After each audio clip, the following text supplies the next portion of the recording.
mình sẽ dẫn các chơi nha. Chơi cái về này, mình chơi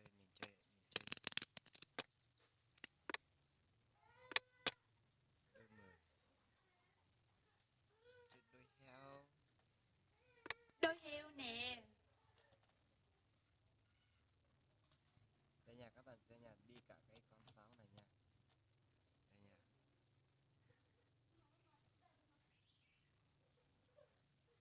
Đây nha. Ngon cái dấu đấy. Bố 46. Chín nha. Ngon cái dấu đấy.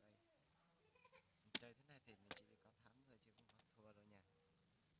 Thua đi cưng. Đây. Trái một thằng rồi. Heo nè. Xem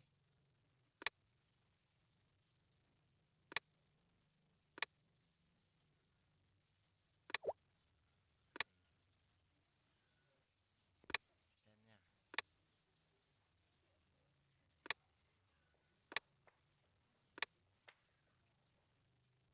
Thua đi cưng.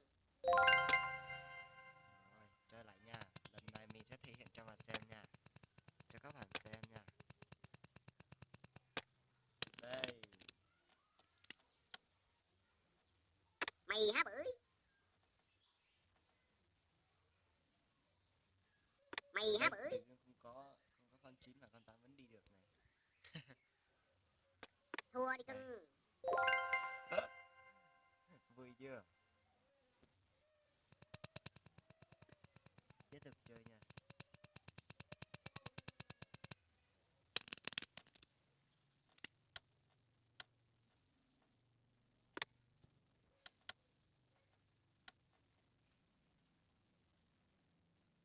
Chết mày này con. Một. Thua đi cưng.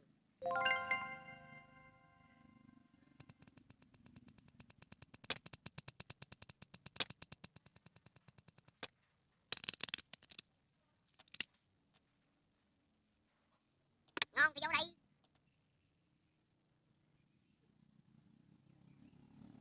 Chết mày này con. Mày há bưởi. Thua đi cưng. Wow, 1 tỷ luôn kìa. Chơi ván được 1 tỷ. Chơi thế này thì mình chỉ giàu phết. Làm gì có ai giàu bằng mình.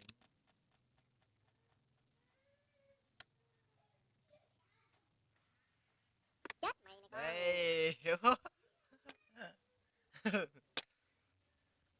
Hay chưa? Thua đi cưng. Hay chưa? Hay chưa? Má. Sắp bật lờ luôn.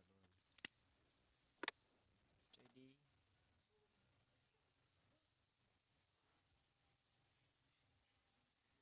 Chết mày này con. Xem nha. Quick. Quick ác 2. Chết mày này con. Đấy, Quick ác 2.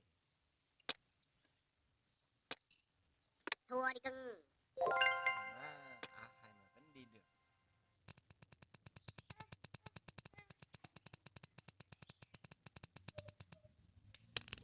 Tiếp tục đây. Tiếp tục Mày 6. há bưởi. 7. Rồi tiếp tục con 7. Mày há bưởi. Quick ác. Tiếp tục 2. Mày há bưởi. Đấy. Hay chưa? Tí để lại con 3 bích nha. Thua đi cưng. Tí nhiều 3 bích thì mình để lại 3 bích vì sao? Để cho nó được tiền nó nhiều nhiều. Để bán được mấy tỷ. Không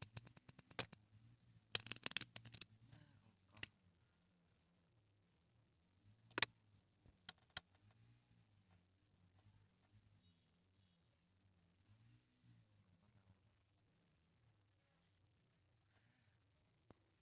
Mày há bưởi.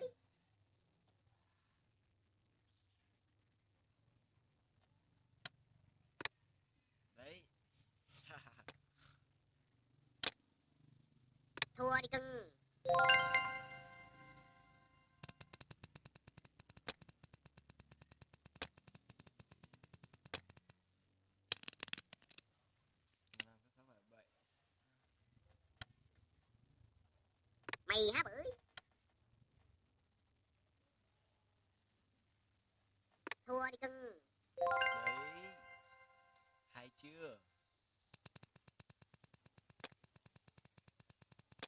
phát xong luôn. Đấy, ba bích ra đây.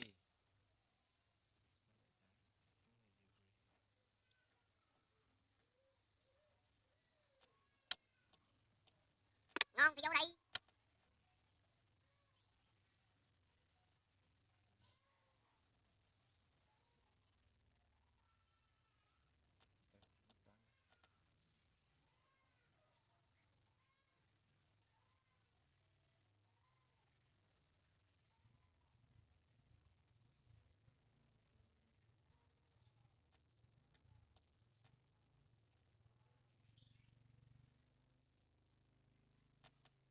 Thanh toán hàng đi thế nào là người sẽ vui.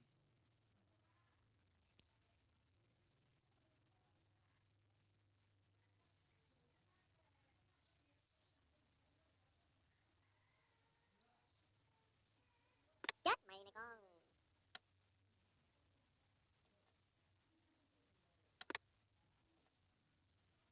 7 với 8 mà là 1 giây. Má. Ngon thì vô đây. Đấy, ba bích đây. Cháp bùng. Thua đi cưng. Đấy, rồi tự dưới rồi nè.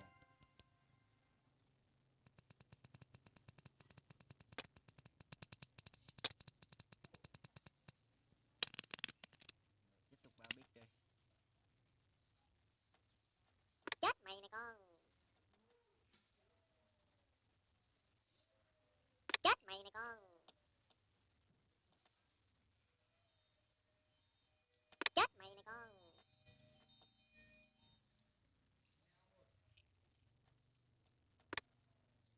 Ôi con này tôi tặng lấy con bố ê.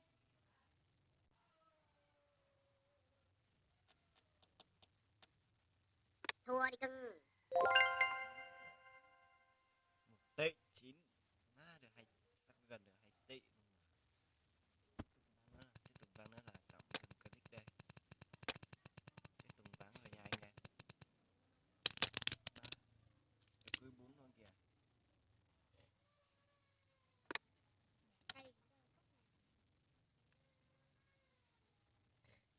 Mày há bưởi.